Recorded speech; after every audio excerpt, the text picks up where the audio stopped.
Hello boys, welcome back to the channel. It's Chico again here. And this week, I would like to share what I'm learning about motivation and its correlation to discipline, I guess. It's the biggest fact that I'm finding out at the moment with my journey and my improvements.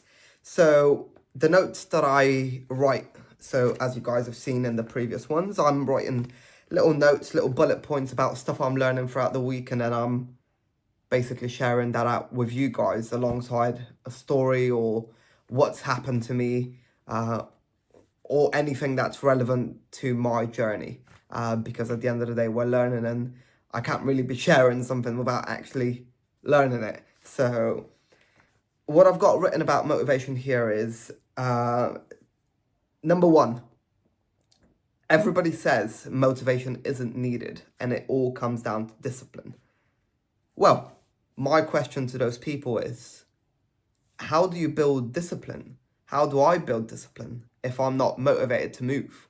If I'm not motivated to get out of bed in the morning? How do you make that work?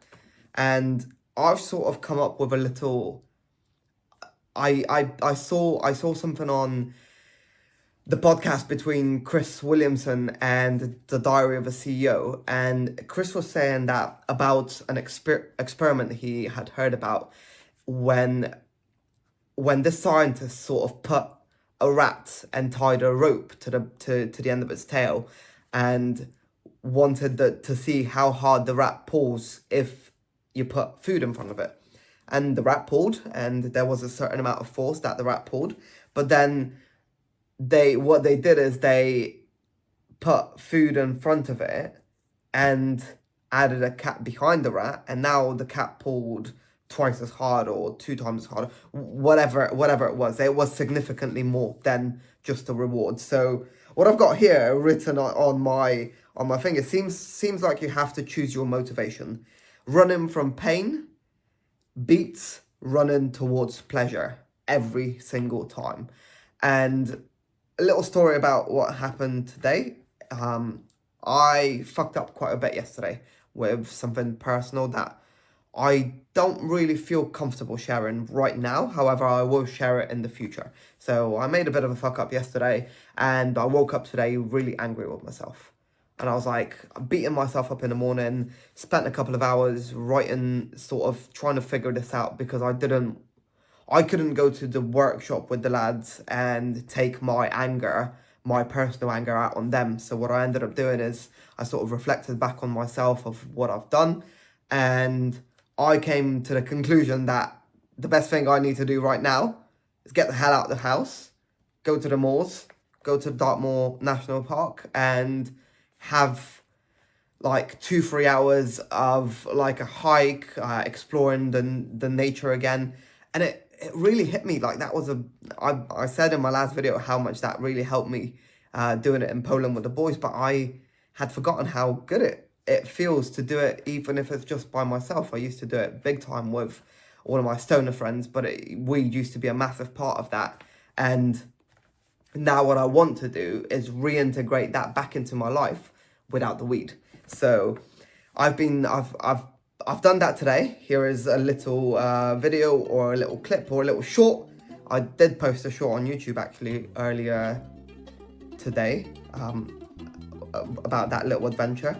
So that was my point from this little story, is that I was motivated to go to this adventure and dip myself in the cold water and do the 10 kilometers out of anger and out of pain and out of running away from the anger that I had in myself. And I recorded a message to the boys today, and I said to them, I'm angry. Like out of all the feelings that I'm feeling, anger is the number one. And I utilized that as my motivation to get some shit done today. That felt really good. That was a massive step forward. So yeah, I did that, and that made me feel really good. I came back and carried on, and now the day sort of turned into, actually, you know what, it's a good day, and now I feel good about tackling tonight, making tonight really good, and winning tomorrow, winning the next day. I also found a lot of people talk about, again, Chris Williamson, Bedros Koulian, and other influencers online who I look up to and I learn a lot from them. They all have this analogy about building discipline and it ties into motivation, and it seems to be that you have to create a credit score with yourself, and I quite like that because it's actually quite true about starting small. What they seem to say is that you have to start off small, so promise yourself a small thing, make sure to do it, then a little bit bigger, and then a little bit bigger, sort of like a video game levels. You always want the next level to be a little bit harder than the previous, but not so hard that you lose motivation or you lose the drive. I think that's where the balance gets thrown off between drive, motivation, discipline. It sort of seems like it's one and the same. Like, I know that the discipline is where I want to get to, and I want my routine to be bang on every single day, but that's like not possible, man. Like, nobody's got these perfect million days in a row. Nobody's perfect throughout their entire life, and nobody's perfect since they started being really good. Like, I guarantee David Goggins has got a day where he didn't work out at 100% hard, or 100% intensity. Guaranteed everybody's got them. Just because his downfall looks a little bit different than our downfall doesn't mean that he doesn't have it. And I found that to be really, made me feel really good today. So I really like this promise analogy, and I sort of went back and tied it back to, loans and credit cards and stuff like that. My first credit card, or my first sort of overdraft, was 400 quid. Now I've got hundreds of thousands of pounds in my mortgage and like other debts, with which are good debts, and it didn't go from, you're a kid, let's just give you the biggest mortgage there is. That's not how it works. You needed to prove that you can first pay off the little little the little overdraft that you have to help yourself out. Then you need to pay your phone bill, then you need to pay the next thing and the next thing and the next thing, and it gradually increases up until they basically say, right, you've proved yourself, here's £1 million, go and do what you need to do. And whether you use that for investment or for growing your business, it's the same thing. It's sort of like a ladder of building credit. And I really like the analogy of doing that with yourself. And I think ultimately what happens is it's all about pain.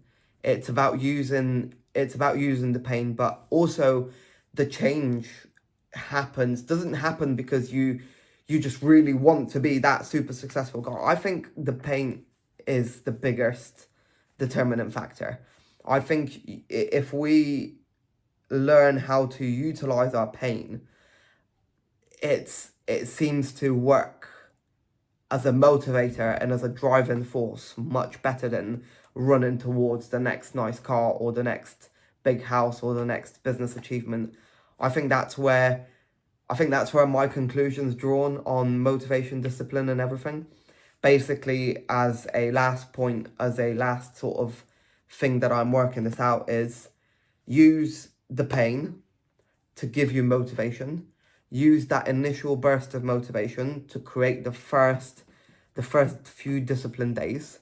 Use those disciplined days then as a driver, because you don't want to ruin your credit score with yourself, and then you carry on because of that. So it's like a table that you keep putting on top of, and that's how you get to the next step. That's how you get to the next stage, or at least that's how I think I'm going to do it. Like, my personal relationship with discipline has been very up and down over the years, and I've had moments in life where I've been super disciplined and I've done extremely well. I've just come out of a moment in life where I haven't been disciplined at all, and I think I'm going to use this from now on to build my discipline. And as a final point, use your anger as a motivation. I know that's the one thing we all have. So let's use it, and let's use it to our benefit.